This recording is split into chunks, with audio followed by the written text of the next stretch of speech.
What up, guys? Today we're going to be in the laboratory creating a monster, and that is the Indolophosaurus. The original concept art was created by Avel Larosco over on Instagram, so make sure you go and check him out. He came up with this concept, and when I saw it, I thought it was really cool. I thought, wow, that would make a really cool action figure, and of course, Ted Brothers himself beat me to it because I had no idea how to make the figure, and he actually gave us a really easy to go to guide on how to do this. So here it is like a year later, and I decided, you know what, I'm going to go ahead and swing for it. I'm going to try to make me one.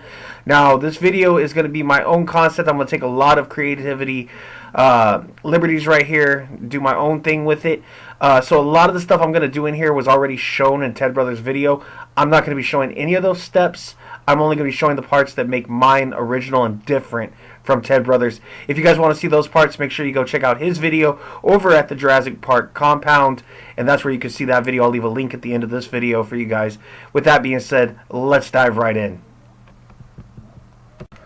So the first thing I did was chop off this 12-inch Velociraptor tail and use it for the Indolophosaurus tail. I like it because it's really elongated.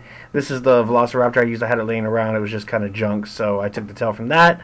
Then the next thing I did was I lopped a little piece of the tail off also to make it just a little bit shorter. I didn't like the way it was a little too long. I didn't like the way it looked, so you can see right here, it's a little piece I chopped off. Then I took this Hasbro Dilophosaurus, took my hacksaw, and I actually hacked off the head and the frill. I had already removed the frill. I was going to do a novel Dilophosaurus with this, then I just never did, so I decided to use the head from it. Then I used the same dinosaur that Ted Brothers used in his video, the arms off of this guy right here, this Chap May little cheap Dino Valley dinosaur here. I love the way the arms look.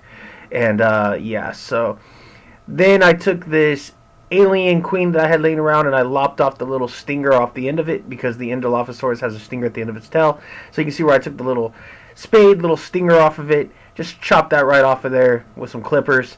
And yeah, so next thing I did was I took my hacksaw and I cut off the head of this bootleg Indoraptor, perfect size. This was just an Indoraptor I had laying around. It didn't have no tail, so I really didn't know what I was going to do with it, and then I decided, I came up with this idea, so I thought it'd be perfect for this figure. So what I did here was, like I said, I ended up adding that tail, and then I took these arms off also. They were inside with like screws, so I had to break those off, unfortunately, and it still kind of rattles around inside there, but I was able to take my Dremel bit and actually drill it out in there and get these holes good and open, so I can add these other arms from the Chap May figure, which is going to work out really cool. And I'll show you guys how I did that because they didn't just pop right in. The hole's a little too big for that, so I had to do some adjustments, and I'll go over that with you guys right now. Right here what I did was I just took some green stuff and I kind of made that stub a little bigger, and I made it shape cone, that way like it had that whole like it'll go in but hopefully won't pop out concept. And I think this is going to work out really well, and it actually does end up working out really well later on in the video. I'll talk about that as we go. So anyway, yeah, again, this is just me going over the arms, showing you guys how to do this. Take the green stuff and kind of put it around the little stubs, and then I painted the arms black. You can see how it's gonna, I'm not gonna pop them in just yet because they're not completely ready to go just yet. So I don't want them to get in there and me not be able to get them back out again, because once they go in, they're going to stay in. They're going to kind of lock into place and not really come out again, hopefully. Anyway, that's the concept. That's the idea that I was going for. So anyway, moving on to the tail. I added these little scoots with green stuff along the tail to kind of cover up the seam where I had added on the raptor tail, and then you can see where I used the green stuff to attach the stinger from the alien. I think it looks great. It gives this thing a really elongated tail with the stinger on the end. It looks really cool and menacing, really super deadly. I love the concept of the stinger on the end of the tail, that it can not only spit poison at you, but it can also sting you and sting its victims. And then this is the head. I ended up actually using some black Rit dye, some boiling water, and some black ink. And I just dyed this head because I had already like put a lot of paint on this thing. It already had a gray coat and yellow coat, and I felt like it was just going to get really sloppy. And all the details were going to get lost, and I didn't want to lose any more details than I already had. So I thought dyeing would be a better way. Plus, I don't have to worry about paint rubbing off. Then this is the frill that I made. I took the frill from the Hasbro Dilophosaurus. I just hacked it off, put some green stuff to hold it together, painted it up real nice. Like I said, this is some of the steps you can see over at Ted Brothers' video, so make sure you go check that out if you want to see how he painted the frill. But this is just what I did. I used my Dremel bit. This was a really thick plastic and really hard to get that shape. I should have probably used a thinner frill, and if I make another one of these in the future, I probably will. But I was trying to use what I had on hand, and as you can see, the head and the frill look pretty good together. And I'm going to end up attaching them individually. The frill will be attached to the body first, right to the neck right here. And I actually sanded that down a little bit after I hacked it off with the hacksaw with some fine grit sandpaper. Just took that down, tried to make it as flat and smooth as I possibly could without losing too much of the neck. And then, as you can see, that's just going to pop right on there. I'm going to end up attaching that using some green stuff, and that will attach the frill. Now moving on. Now the arms earlier I had painted them, and I noticed the paint kept coming off, and I didn't like that. So I decided, you know what, I'm just gonna boil these things, get them kind of hot, use some ink, and just dye them black. So hopefully that'll eliminate any paint scratching. No more paint will come off. And you know what, that really worked well for me. I also ended up, and this is actually the ink that I used. I just kind of dropped it on there, got it nice and black. So anyway, moving right along, and then I painted the tail. You can see, went in and painted it all black. I added the green stripe along the side, kind of like the Indoraptor had.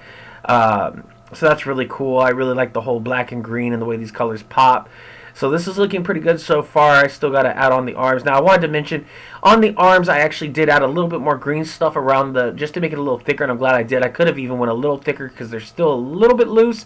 One of them I did really good. It got really tight. The other one's a little bit loose. But right here, I'm just popping them in. Officially, they're now dyed black.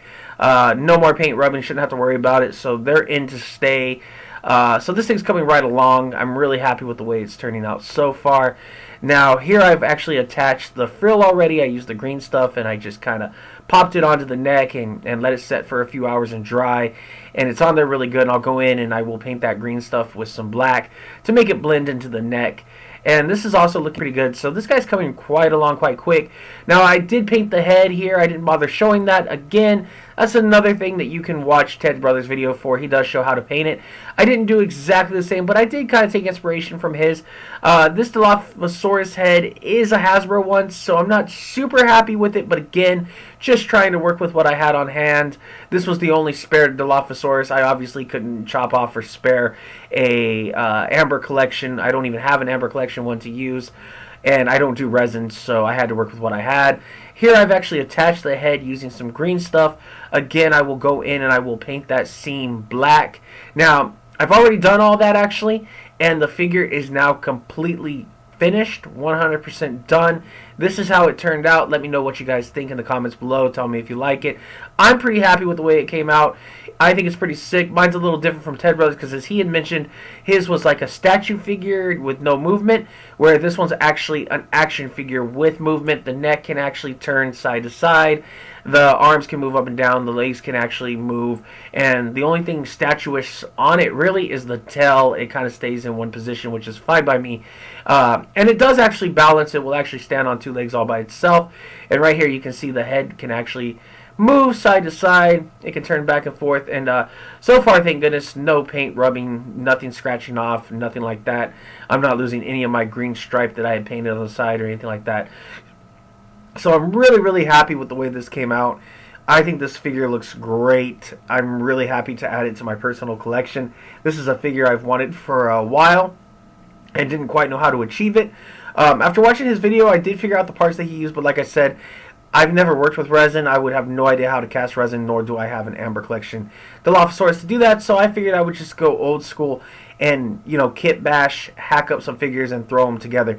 Now this is actually some spit that I designed. I created this out of nothing but hot glue. I put a couple strips down, lined them up side by side, and then took a lighter and melted them together, painted it solid black, and then I used some puff paint, fabric green, neon green paint, and created the spit that you see on the side there.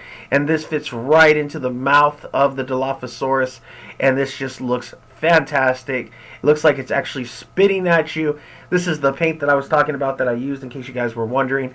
This is just neon green fabric paint. You can pick this up at your local Walmart or any fabric store, any craft store, wherever you guys want to pick it up at. It's super cheap and super easy. and it makes for some really cool spit. You guys can play around with this and come up with your own design.